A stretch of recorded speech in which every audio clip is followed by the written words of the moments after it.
Un encuentro con su palabra, porque secase la hierba, marchitase la flor, mas la palabra de Dios permanece para siempre. Con ustedes, el doctor José Ricardo Arias Quintero.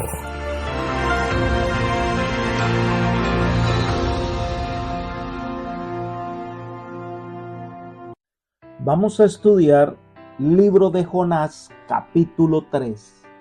Jonás obedece al Señor. Te invito a orar. Padre nuestro, gracias te damos, Señor, por este día que nos regalas. Gracias por la oportunidad de poder servir, trabajar, realizar nuestras tareas. Queremos pedirte, Señor, que nos acompañes para que cada uno de los pasos que damos este día estemos amparados bajo la sombra del Omnipotente. Queremos, Señor, también solicitar en este momento que nos bendigas con la presencia de tu Santo Espíritu, para que al abrir tu palabra, el mensaje de Dios pueda llegar a nuestro corazón. Gracias, Señor, por escuchar nuestra oración y concedernos tu bendición, pues lo pedimos en Jesús.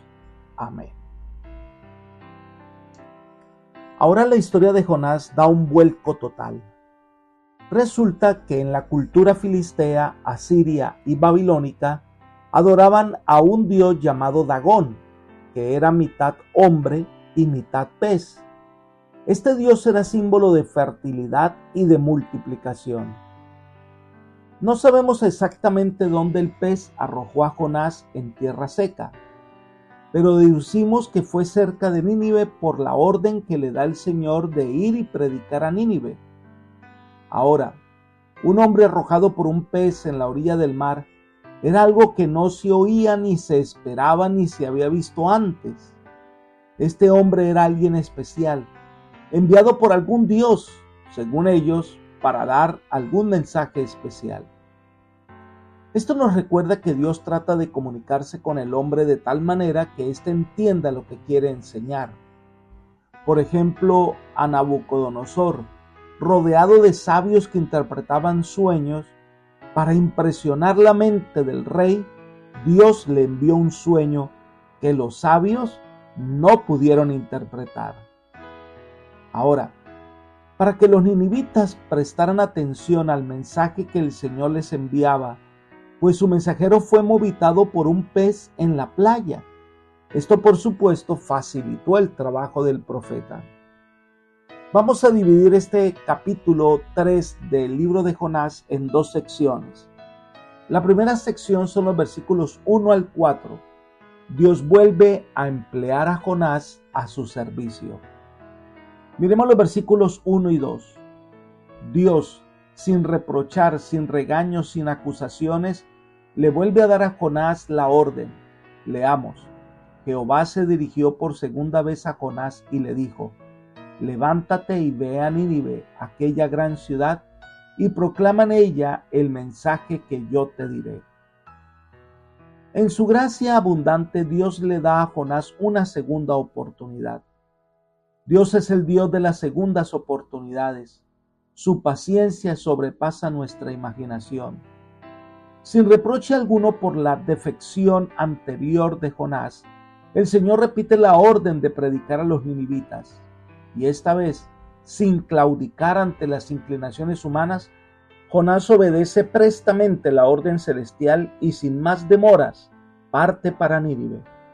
Ahora, sin quejas, no a regañadientes, sino como un mensajero que debía proclamar la palabra de Dios. Ahora Jonás debe cumplir la tarea como profeta. El Señor le ha hablado, él debe comunicar su mensaje. Algo interesante es que Jonás es el único profeta que fue enviado por Dios a predicar el arrepentimiento en una tierra extranjera. El mensaje confiado a Jonás es el mismo que se da a cada predicador de la palabra de Dios.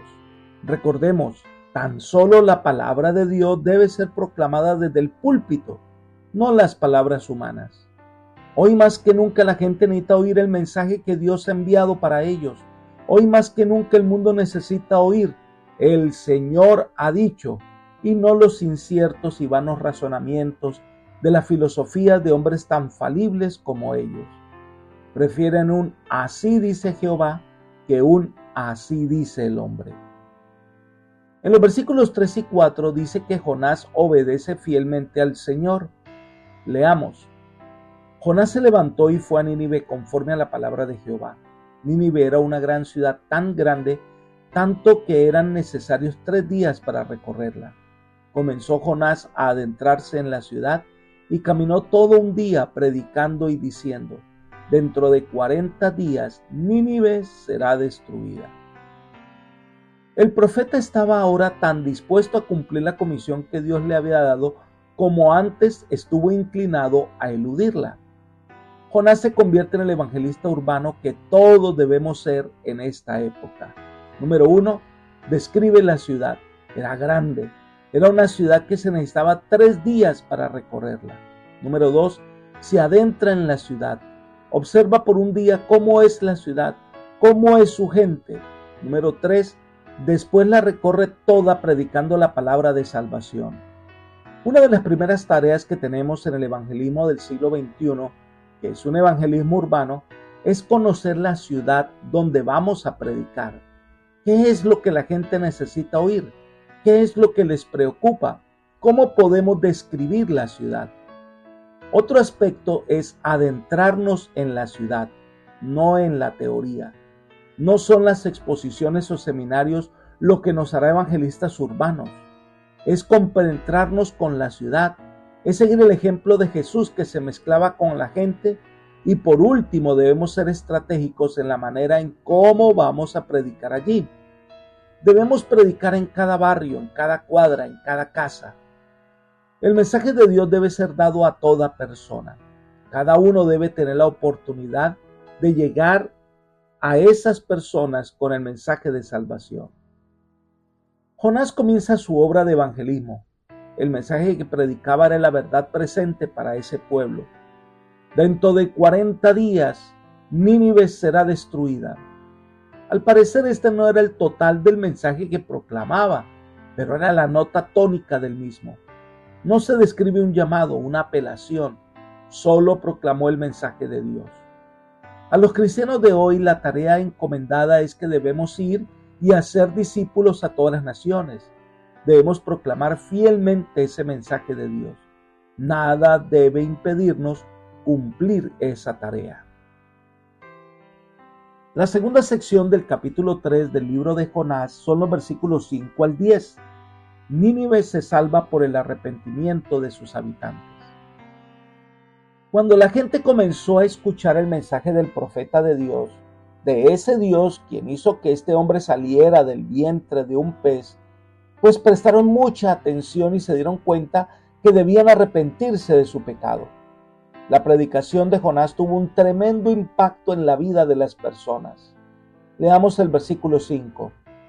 Los hombres de Nínive creyeron a Dios, proclamaron ayuno y desde el mayor hasta el más pequeño se vistieron con ropas ásperas. Esta expresión es interesante. Los ninivitas sabían quién era el Dios de Israel, pero ahora no solo creían en ese Dios, sino que creyeron lo que Dios mandaba a decirles. Es decir, creyeron en su mensaje, en sus palabras, se dieron cuenta que Dios estaba hablando en serio, que ellos debían prestar atención a su llamado. Entonces la gente comenzó a hacer lo que era su costumbre, vestirse de ropas de luto, ayunar y hacer aclamaciones de perdón. Leamos el versículo 6. Cuando la noticia llegó al rey de Nínive, éste se levantó de su silla, se despojó de su vestido, se cubrió con ropas ásperas y se sentó sobre ceniza. La noticia llegó hasta el rey. Los comentadores llegan a la conclusión que el rey era quizás Adad-Nerari III. El sentimiento de contrición y arrepentimiento parece haber surgido del pueblo sin ninguna orden oficial. Notable debió ser el espectáculo de ver al rey del más poderoso imperio de ese entonces humillarse ante la predicación del profeta. Esto debió ser una lección para los orgullosos gobernantes de Israel que no querían escuchar la voz de los profetas y no querían humillarse ante el Dios del cielo, mientras que este monarca extranjero lo hacía de manera espontánea. El rey luego ahora, por decreto, lleva a todos e incluso a los animales al ayuno. Versículos 7 y 8.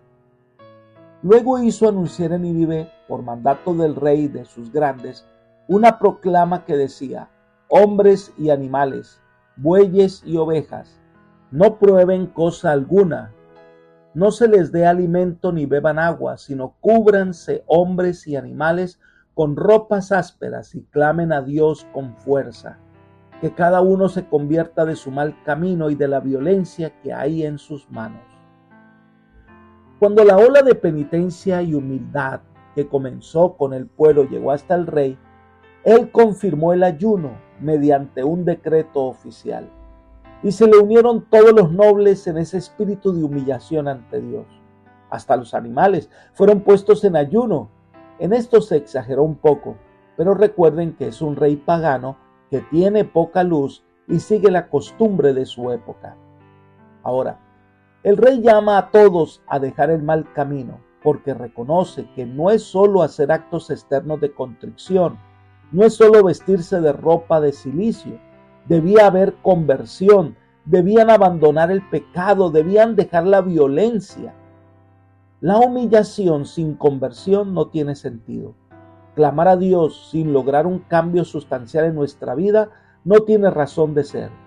Buscar al Señor, arrepentirse, es cambiar la vida, es ir en la dirección correcta abandonando el pecado. Miremos el versículo 9. El rey entonces dentro de su proclama dice: quizás Dios se detenga y se arrepienta, se calme el ardor de su ira y no perezcamos. El juicio anunciado por el profeta era inminente, pero toda condenación era condicionada a la respuesta del pueblo. Fue un juicio con mezcla de misericordia. El pueblo muestra arrepentimiento y Dios puede también perdonar y salvar. De hecho, eso fue lo que ocurrió. Versículo 10. Vio Dios lo que hicieron, que se convirtieron de su mal camino, y se arrepintió del mal que había anunciado hacerles, y no lo hizo. Esta es la descripción del séptimo milagro que se describe en el libro de Jonás, la conversión de los ninivitas. Las circunstancias son las que cambian, no Dios. Esta profecía de condenación era condicionada a la respuesta del pueblo. Así como Dios perdonó al profeta rebelde y le salvó la vida, de la misma manera Dios puede perdonar a una nación rebelde que se arrepiente y vuelve a Él en oración. El Señor vio su verdadero arrepentimiento, su sincera conversión. Vio que este pueblo le buscaba sinceramente. Entonces Dios los perdonó. Elena de White comenta: su condenación fue evitada. El Dios de Israel fue exaltado y honrado en todo el mundo pagano, y su ley fue reverenciada. Nínive no debía caer hasta muchos años más tarde, presa de las naciones circundantes, porque se olvidó de Dios y manifestó un orgullo jactancioso.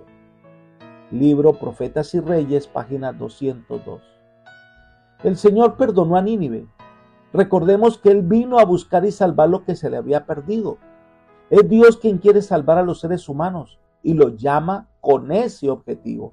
Lo que el Señor pretendía con la proclama de Jonás era buscar la salvación de estas personas. Apreciado amigo y hermano, el mensaje de Dios es claro. Muy pronto este mundo llegará a su fin. Muy pronto Jesús vendrá a dar la recompensa a cada uno según haya sido su vida. Pero mientras ese día llega, Dios está llamando hoy para que tú y yo podamos venir a Él, recibir su perdón y su gracia. Y de esta manera seremos apartados para vivir con Él por la eternidad. Pero una vez logremos esta conversión, tenemos que convertirnos en proclamadores del mensaje de salvación. Debemos llevar las buenas nuevas a gente que está sin esperanza. Así que es tiempo de venir al Señor para que haga su obra en nuestra vida y para que por medio de su Espíritu Santo nos convirtamos en embajadores de la salvación. Que el Señor nos bendiga y nos guarde y nos guíe por sendas de paz, es mi oración en este momento. Amén.